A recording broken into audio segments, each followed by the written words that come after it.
Welcome to Art Ed Radio, the podcast for art teachers. This show is produced by the Art of Education, and I'm your host, Tim Bogatz.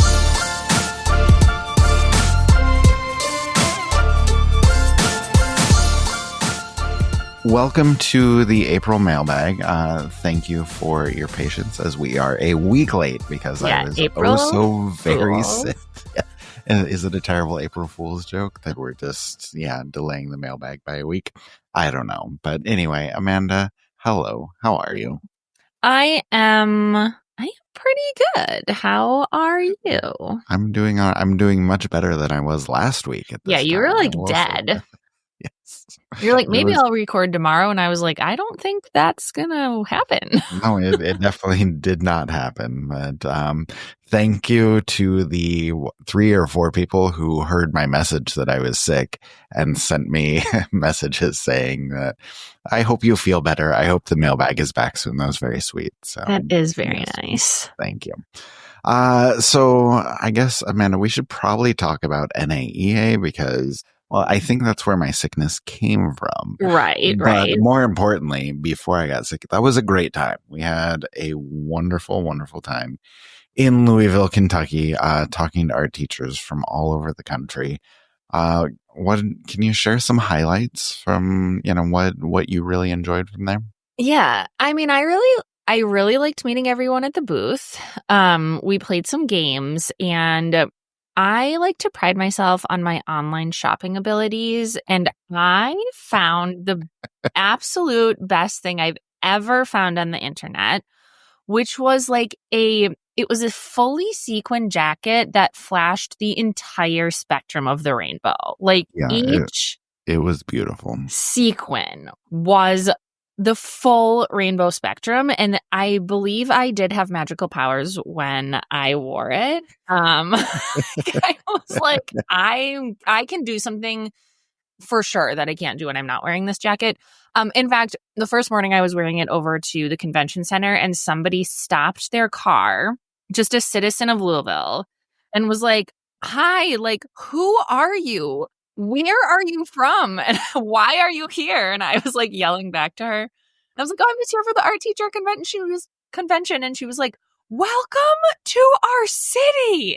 It's like, thank you so much. But it was really fun to meet community members in real life. AOEU threw a great party at the Art 21 Sea Museum in downtown, which was wonderful. We had our aura portraits taken, which was I know you don't believe in, but but it was entertaining. Would you admit it was cool? Can you explain aura portraits for everyone? Sure. So the way that the aura portrait artist talked about it is it captures, I don't really know, your metaphysical energy or something. I'm not really sure. This will get into story time too, because I have something else that I'm not sure what to believe. But anyway, you sit down. The process was very interesting. You sit down, and there are these 2 metal plates in the shape of hands, and you put your hands on them, and it takes the photo and it spits it out like a Polaroid picture, and then it develops and you see your aura. So the different colors, then you get a little sheet that tells you what it means and what the different colors mean and what the orbs mean. I described it as a visual version of a horoscope. Sure. But I don't know. Elaborate mood ring is kind of. Oh, yes. A very elaborate mood ring. That's probably good. So. But it was fun. And I was really sad that I didn't have orbs, but then I saw that I had rays. But that's probably because I was wearing the aforementioned sequin jacket and not because I had spirits shooting out of me. But I mean, TBD, no one really knows. Did you have orbs? I forget. I did not have orbs. It was interesting because I had a full rainbow aura for my portrait, but then the next day, a couple of the colors had disappeared. And that's because you're a non-believer. It was I'm not going to reward you. It sapped the energy out of it. Gave me back the energy I was giving to it, which was not much. It was very cool, though. It was great. And then The last thing I have to mention is NAEA held a party also, which was very fun. The theme was Disco Derby. The directions were to come dressed in your derby or disco best. Because Louisville hosts the Kentucky Derby every year, and also I believe is the home of the disco ball. Oh, it's like the birthplace of disco or something. I think just the disco ball. They're just not taking credit for the music. Interesting. Okay. Ball. Well, anyway, we weren't paying attention to that because do you want to tell everybody what we dressed up as? Well, I just thought because it was the Kentucky Derby, it would be a lot of fun if we all dressed as horses. So a couple of us got giant horse onesies, which were spectacular. And can you describe the makeup that you did? Oh, yeah.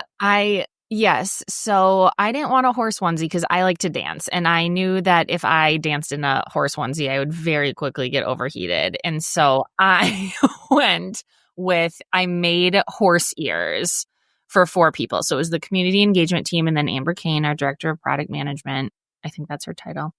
And so I made horse ears for some of us. And then I was like, and who would like to paint a white diamond on their head and have big horse eyes? So it was just like a very fun art project, basically, for me to do. Good. I got really nervous. Shout out to Jen Lieben for being my eyelash doula. Like that's not a skill I really have. And she really walked me through it ahead of time. So it was really fun. It was really fun to gallop around. Are these pictures on your Instagram if people need to see the horse costumes? That's a good question. They were on my Instagram story. Maybe I'll put them on the AOU Instagram page if I remember when it publishes. Can I talk about one other Louisville thing that's related to the podcast? Yes. Okay, so at the party at the museum, I met Melissa from Manhattan. I also met Melissa. She was fantastic. And the most important thing that happened there was she told me how much she loves our gardening talk. I know. Positive reinforcement. Yes, I appreciate that. So those of you who have not been with us for that long. Sometime last spring, Amanda and I just got to talking about our gardens every single month when there was a lot going on. There really was. And it became like a gardening podcast at the beginning of every episode. And so we're trying to decide whether we want to do that again, talk you through our gardens as they grow this spring and summer. And Melissa's like, let me tell you what. I live on the Upper West Side. I am never going to grow a garden in my life, but I still love listening to you and Amanda talk about your gardens. So please keep doing that. And so, well, I have an update. Okay. Well, we have Melissa's blessing to continue talking about our gardens. And since she's the only person that told us about it, hers is the only position that we're holding near and dear to our heart. And so I just have to say, last fall, I don't know about plants, so also don't really listen to my garden talk. I don't just I'm experimenting. Anyway, I paid my friend who started her own garden business after getting burnt out in the corporate world. Shout out to that. I paid her to design me a garden, and we decided to install a river of tulips. So it's this pretty big garden, and there's a little rock wall that delineates 2 different levels of this garden. And all along the rock wall, we planted 150 tulips, and they're starting to come up. And I am so excited. This is very exciting. It's very exciting. I do need to call her and be like, do I need to tend to these little baby plants in any certain way? Because I've just been letting nature do its thing, but maybe since it's new, I need to be doing something. I don't know. Are you in garden planning mode right now? Are you do you do seeds? We didn't start Garden Talk till later in the season last year. So no, we really didn't. I don't know what you do. Right now I have all of my plants that are native to Nebraska. Yeah. I love me some pollinators. So right now we're just leaving everything as is for the moment, because all of those leaves and stems and whatever, all the pollinators are using those at the moment. Got it. if I can tell everybody to wait to clean up their gardens, just leave the leaves, leave the stems for a little bit longer. Yeah. Yes. So just what if we're scared of butterflies and we don't want butterflies in our yard? Do we clean up the leaves now? You can just put tulips everywhere and do what you need. Great. But yeah, the longer you can leave stems and growth from the winter, the better that is for nature. So I'm in waiting mode right now. Okay. We may get some cool temperature vegetables planted soon, but I haven't had the time or the energy to do that just yet. Yeah. Okay. Getting there. Great. Okay. Can I share one more story before we get into the mailbag? Yes. I also have a story, but I don't know. Okay. It's getting long. Okay. I'll be very fast about this. It was my birthday a couple weeks ago. On Pi Day. Yes, on Pi Day. And I turned 45. And so right at midnight, all of my friends sent me texts like happy birthday to me. Very cool. Yeah. Like as soon as it turned over to my birthday. That's pretty fun. But then what they thought would be really funny is to schedule texts, because I was 45, every 45 minutes for 24 hours of my birthday. And so like 12:45, another happy birthday text came in, and then 1:30 a.m. And then at 2:15, I realized what was going on and just shut my phone off. But then again, at 3 a.m., 3:45 a.m., 4:30 a.m., happy birthday text coming through every 45 minutes for the entirety of I love that. Birthday. That's so fun. It was so creative and so funny and also maddening. But I thought you were going to say 45 seconds. And I was like, that's a really big little too much. So good. What were you going to share? Okay, I was going to share related to aura portraits. My mom was like cleaning stuff out. Well, just like this. I think this is cool. Okay, my mom was cleaning things out of her house. Like sometimes parents do that and they're like, here's all of your stuff. I'm tired of having this. Here you go. Yeah. Basically. But like, look at this. Okay, now the viewers can't see this. This is a handwritten star chart. Yes. That my great aunt made for me. Like after I was born, right after I was born. And apparently this shows like where the stars are in, whatever, in relation to when I was born. And it says I'm a Scorpio, which I already knew. Like, I don't really believe in horoscopes, except that I do really like being a Scorpio. But I always thought I kind of matched Virgo, too. And guess what this says? What? This says my moon is in Virgo. I have no idea what that means. Oh, my gosh. I'm very happy for you. Thank you. If anybody knows what this means, please tell us. Okay, so then she did like a write-up. Of like what this means for my life. I'm not going to read the whole thing. Well, good. It looks like it would take you an hour to read the whole thing. But like, okay, listen to this. Okay, there is never any doubt about where you stand, your mental activity, your awareness of the world around you, and your willingness to experience what you think and feel color your opinions with amazing honesty, which I feel just relates to the mailbag and why I love to be here. Okay? And then listen to this. Your intellectual talents are marked, and so strongly personal is your outlook that some artistic career giving yourself personal expression is your best career medium. I love it. You are where you were meant to be, Amanda. This was made when I was a baby, and here I am. I love it so much. Oh, I love it so much. It also says I'm a highly critical person, which, yes. Like also it really, true. It's really quite on point, which is pretty funny. Very good. All right. Well, I'm glad that you are imbibed with the astrological powers to give great answers for the mailbag. Thank you so much. It's my literal destiny. It is. It is apparently your destiny. Yeah. Cool. That being said, would you like to get to the answers that we need? I sure would. Let's go ahead and open up the mailbag.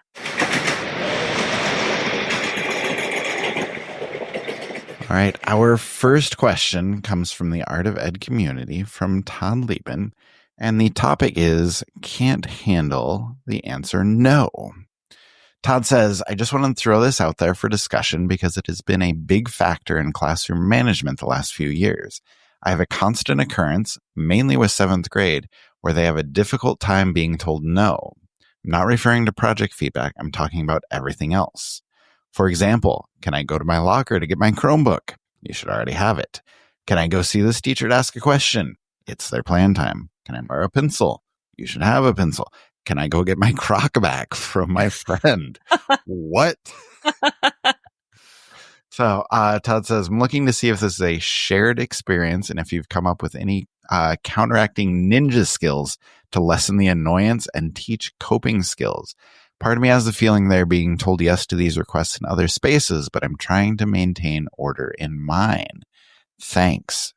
Okay, a lot there, including the Croc. Amanda, what are your thoughts? First of all, this is such a good question. And it sparked a really good discussion in the community, so you should head over there. Oh my gosh, we haven't said it this episode, but you need to go to community.theartofeducation.edu if you're not there already. We are, by the time this episode airs, my guess is we will have surpassed 5,000 members there. Yes, which is amazing. It's just the vibes are incredible. So come join us. Okay. So I think for this, these examples that Todd has given really make me think that these kids are just testing boundaries to see what they can get away with, right? Like seventh graders are learning how to be adults. They're like baby adults is how I like to think about it, right? So they're like going through this whole second, like coming of age, right? Learning all these new skills. Like why do my own kids ask why they have to brush their teeth every night? Like, this is not a new thing. Like, it's infuriating. We do it every day. It just happened again last night. My sixth grader was like, I don't want to take a shower. And I was like, I can't have this discussion with you again, right? Okay. So, reading through this, some of these things are expectations, right? Can I get my Chromebook? Can I have a pencil? Like, these are questions they actually already know the answer to. So, I would think about how to be proactive here. Like, how can you reinforce those expectations regularly, whether you review them, post them, whatever, so that like that is not a question you're being asked anymore. Also, like you said, part of me has the feeling that they are being told yes to these requests in other spaces. And I think that's insightful and important because they need to understand that the rules in your room are whatever the rules are, no matter if they left their shoes with their friend or not, right? Like the rule is once you're here, right? And so, again, just like setting those expectations that like these are the rules. In terms of getting them to cope with saying no, like some kids are just looking for a fight or a power struggle. Like they thrive on getting somebody riled up. And so I have one of those kids personally who lives in my own home. And so like not engaging in being as literally as boring as possible has been a really good strategy. And like reminding myself that like, I don't need to get annoyed about this. Like, I know it's going to happen, right? Like, you know, you're going to get these questions, you know, how the kids are going to act when you say no, and just like kind of front loading that in your own mind and being like, I'm not going to react to this today. Right. And some days that's easier than others. But, one really good phrase that I love, that I learned at a Love and Logic seminar. I don't know if you were teaching when Love and Logic was around, but, which I still think is really good, is asked and answered. Like, that's all you say. Like, you already asked that question and I already answered it. So, like, actually no more discussion is needed. And for me, in my experience with kids, like, that does kind of shut it down. It's like, we're not actually getting in a giant discussion about this. The other idea I have is to, like, sometimes, you know, different kids respond to different strategies. And some kids really do, like, if you empathize with them a little bit and help them problem solve for next time, like, look, I know this is supremely annoying for you that you are now going to be in art class with one shoe.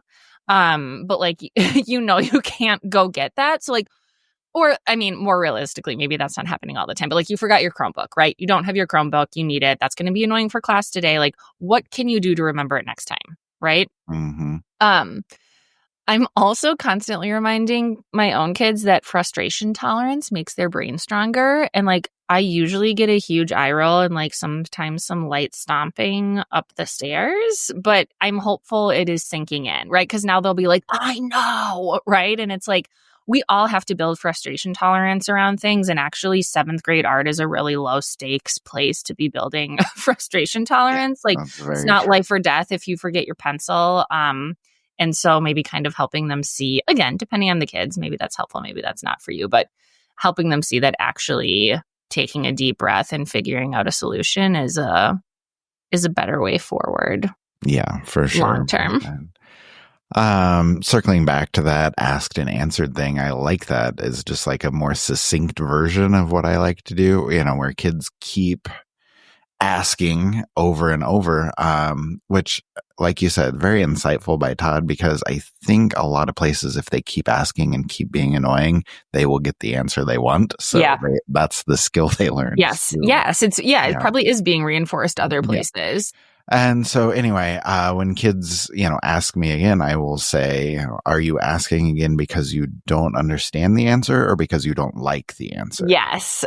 And if they say, oh, I don't understand, then let's sit down and explain it. And if they don't like it, they usually don't say anything and stare at you absently, or like, okay, you have your answer. Go, do whatever. Like, go ahead and redirect them at that point. Yeah. I often say something similar, like, what don't you understand about what I just said?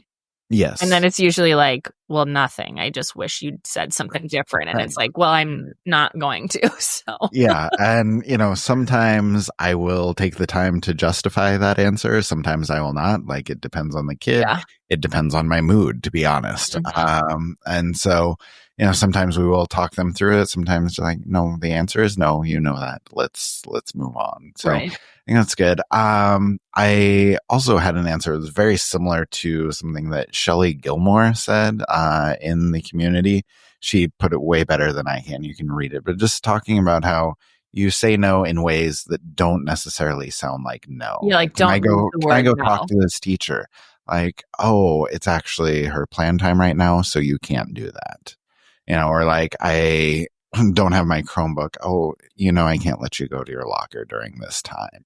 And so you're not out and out saying no, but you are in a different way. And that really kind of eases the pain of that for some kids. So I think that's a really good idea. And I was just going to say, a lot of places just accepting no is a skill that's taught. Like when, I first started my district, taught the Boys Town social skills, where there are literally directions for accepting no as an answer, where it's like, number 1, look at the person. Number 2, say okay. Number 3, stay calm. Yeah. And then I think there was one, like, if you disagree, then, bring it up again later, whatever. And so if that's something that can be helpful, if you can explicitly teach kids like how to accept no, I think that's good. It takes a lot of patience, and I think teachers are out of patience. So I don't know that anybody wants to teach these skills, but if you can, talk about how to accept no, I think that can be worthwhile.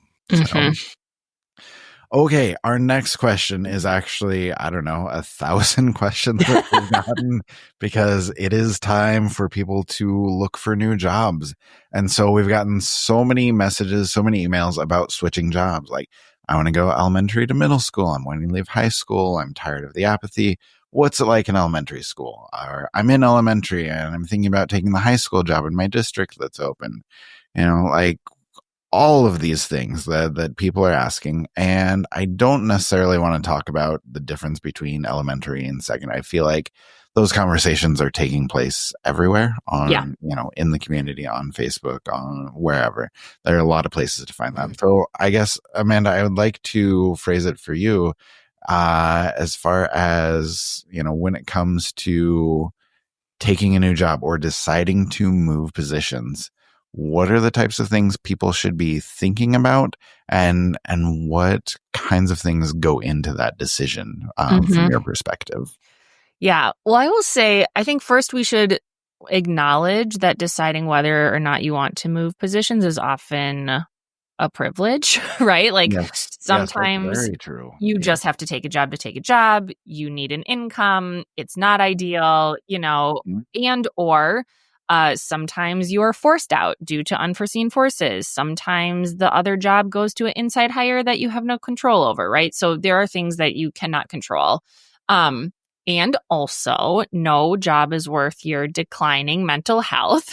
True. Right? So, yes. Okay, all those disclaimers aside, I'm kind of, when I was thinking about this, I kind of am of two thoughts. So in some ways, I'm a really methodical thinker. And that side of me says, you are making lists, right? Like you are making a pros and cons list of both positions. You are making a list of what you're looking for in a position in general. And is it feeling appreciated? Is it a short commute? Is it you really want a physical art room versus a cart?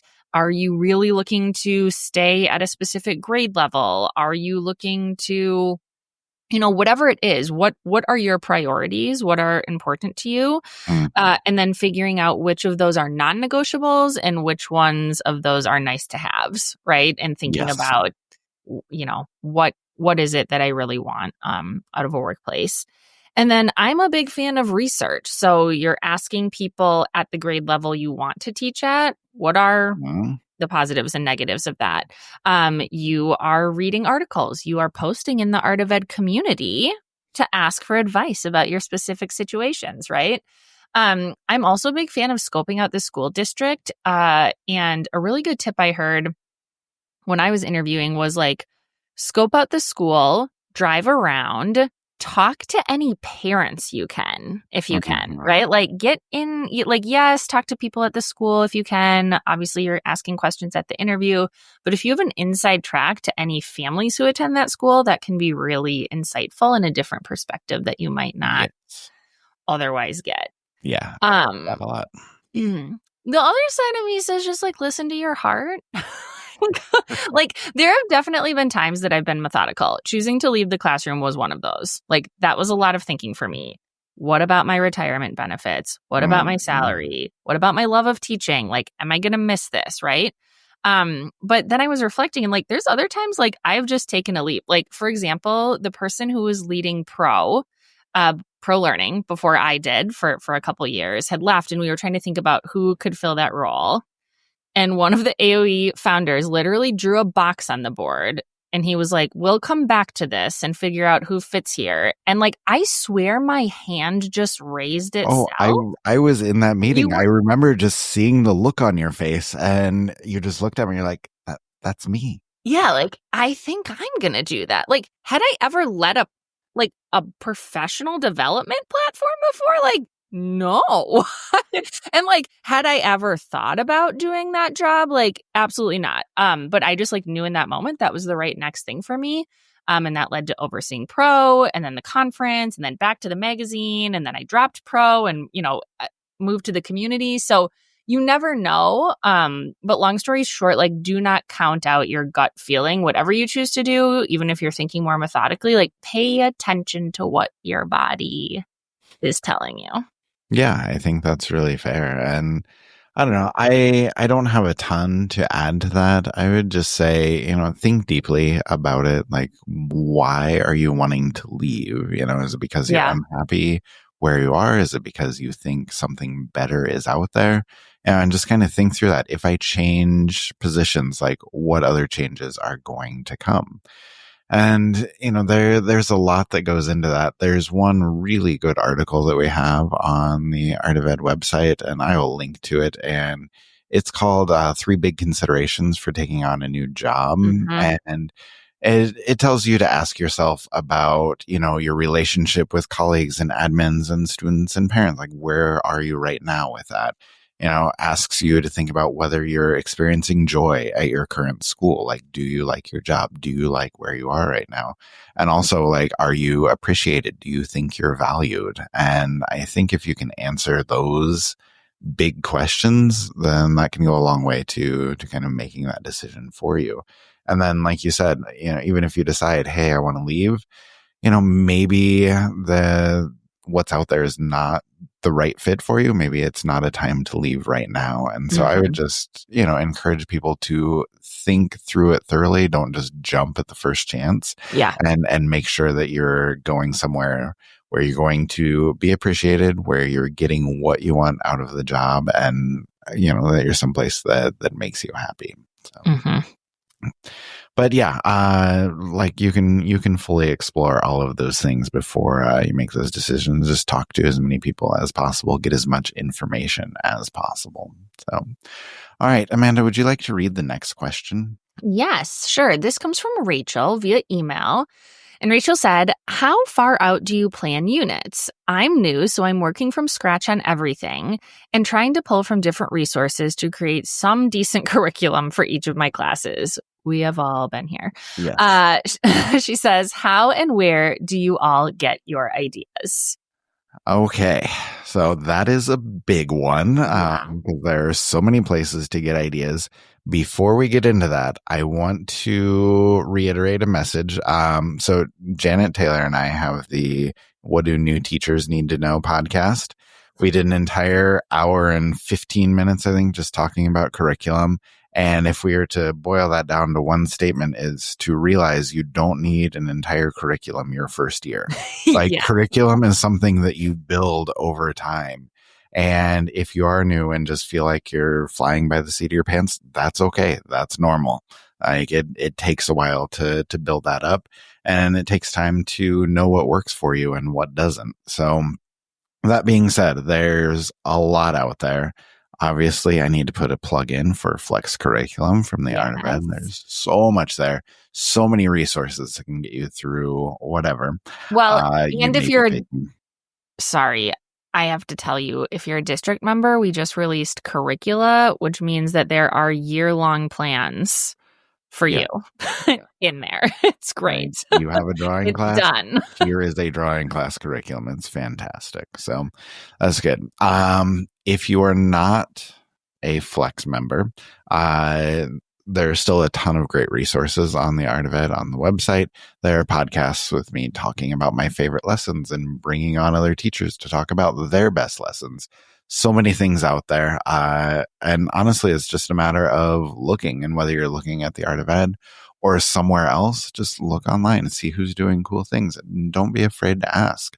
You know, like you can message people and don't say like, how did you do this? Or is this okay for second grade? Because those questions are, you know, a little bit obnoxious, but you can reach out and be like, hey, I'm really interested in this lesson.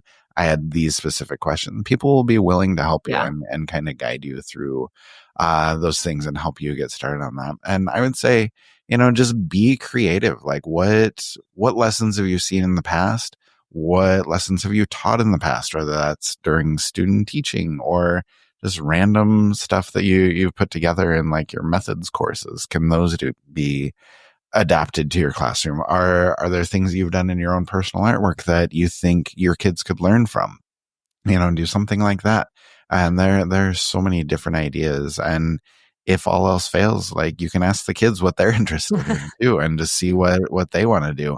And you may need to tell them no to some of the more outlandish ideas. But if they're like, oh, I really want to try, you know, working with model magic, and you have some model magic, let's do it, you know, or they really want to do something that's super colorful and you have a ton of oil pastels, put something together for them. There's a lot out there that you can go with. So Amanda, your thoughts, your ideas? Yeah, I mean, we have a lot of resources here for you.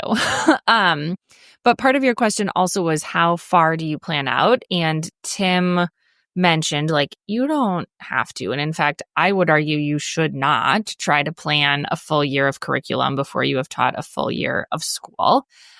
Just because I think you're going to go through so many changes and you're going to learn so much throughout the year that it's almost wasted time to try to do it all up front. And I say that as a person who often would try to do that if that was possible. So I would say whatever makes you comfortable in terms of how far you plan out. Like some first year teachers, like they're going week by week and it is working okay for them. That would make me nervous personally. But you know, you do you. I tried to plan out a quarter at a time.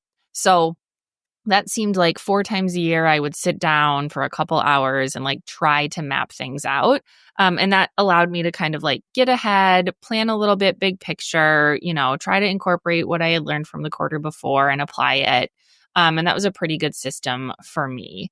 As a new teacher, I got my ideas from a combination of places, samples and projects left in the art room from previous teachers were a good one for me. You know, like I feel like every art room I've been in has like a drawer of miscellaneous papers. Yeah.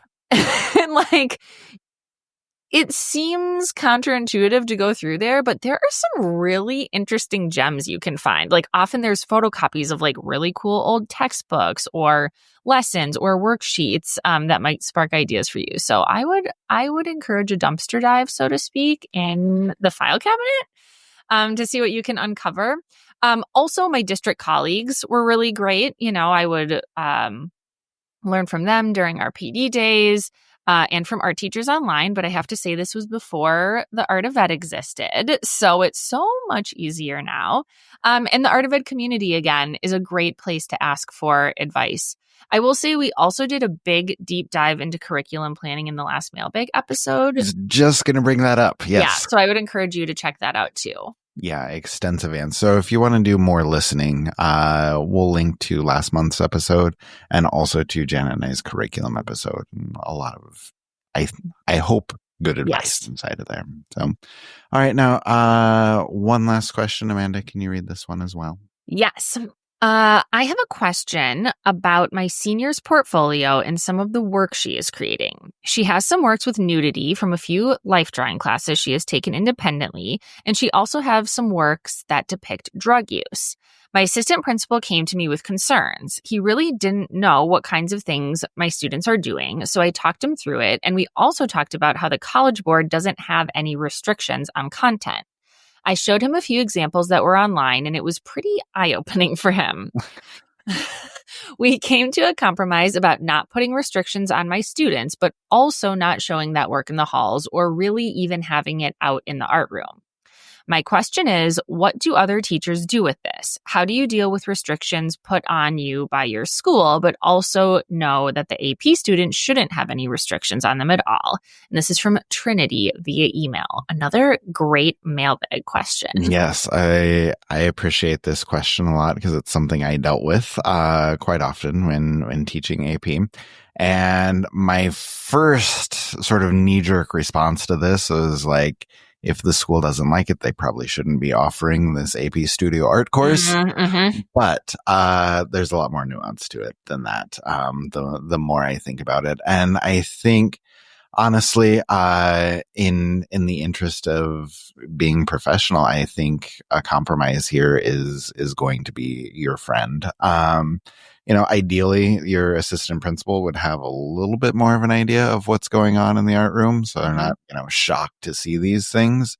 But at the same time, they got a lot on their plate. So I think it's good to let kids explore whatever topics are of interest to them, especially if they are mature enough to handle all of those things. But at the same time, you have to consider the environment that you're teaching in, what your community is okay with, what they, are wanting to see. I would say a lot of places, I would say most public schools are not going to be fans of, nudity hanging up in the hallways. Right. So you need to consider that. And honestly, when, I was having students with things like that in their portfolio, and then like intro to art would walk in and see those works out, like these ninth graders can't handle that. Like they don't know how to handle that maturely, which it's a teaching moment, but it's also a big distraction. And so I think the compromise that is worked out well there, and something I had very similarly as to what Trinity has, is going to be pretty successful. So if you can let students explore these ideas, let that be part of your portfolio, like that's great, because then they're getting their learning opportunities. They're putting together the best portfolio that they can. But at the same time, like they're doing that within the constraints of what's needed at the school to, make your program acceptable and successful. And so I think finding that balance is going to be important. Like you want to be smart about all of that. Like what goes in the portfolio doesn't necessarily need to go up in the public space. Right. And, as much as you want to say like, oh, the College Board can come and shut down the AP program if you don't let them do what they want, or, just getting all high and mighty about these things. Like the College Board is not going to save your job. Right. Like, you need to think about what, the environment that you're in and the audience that you have, and make sure that you're doing things the right way by everyone involved. Yeah, I think that's a great answer. I don't have a lot to share except to say that I would probably, like you said, Tim, loop your administrator in ahead of time before they get surprised by this content. As everybody knows, there is higher scrutiny on teachers right now from the entire school community. And even if you have a nuanced answer to this, like we talked about, like, it's vetted with the principal, they know what's going on, they're putting it away when other kids are in the room, or they're only working on it at home, whatever. Like, all it takes is one parent to get a whiff of something that they deem as inappropriate for it to potentially blow out of control and out of your control to contain it. And so I would just make sure that you've had those discussions with whoever you report to ahead of letting students do this in your room. And if the decision is made that, like, okay, like, we don't have an environment that's conducive to, doing this type of work as part of a class, like, then it's your job to help your students work through that. Like, are they developing their skills in your class and then, working on their artwork completely at home? Like, maybe that's something they are motivated enough to do, or can they explore their ideas in a different way? Does it become a creative constraint and they're using symbolism or higher order thinking skills to, like, get at this idea in a different way that is, deemed appropriate for a K-12 school setting? I think it's a really tricky question. I think it's a really good question, and I don't think there's a one-size-fits-all answer, but I was going to say, like, everybody who's dealing with this, like, they know their administration, they know their community best, and there's not one good answer on how to deal with this. And hopefully you have support, like, from other colleagues in the district that you can go to and ask how they're handling it, or, like I said, from your principal or assistant principal to help you navigate through that. Yeah. All right. That feels like a very heavy place to leave things off, but I think we can go ahead and wrap stuff up there. So, Amanda, thank you again for joining me for another fantastic mailbag episode. I will let you get back to your star chart now. Okay, sounds great. Thanks for having me. See you next time. Thank you to Amanda for coming on. I hope everybody enjoyed that conversation. We covered a lot today. Behavior issues and new jobs and dealing with appropriate artwork and so much more. I really enjoyed the conversation, and I appreciate y'all tuning in for that. But we will link to all of the things that we thought might be helpful, especially in regards to curriculum and in regards to looking for new positions. So make sure you check out the show notes, and you can dive in a little bit more deeply if those are things that would help you.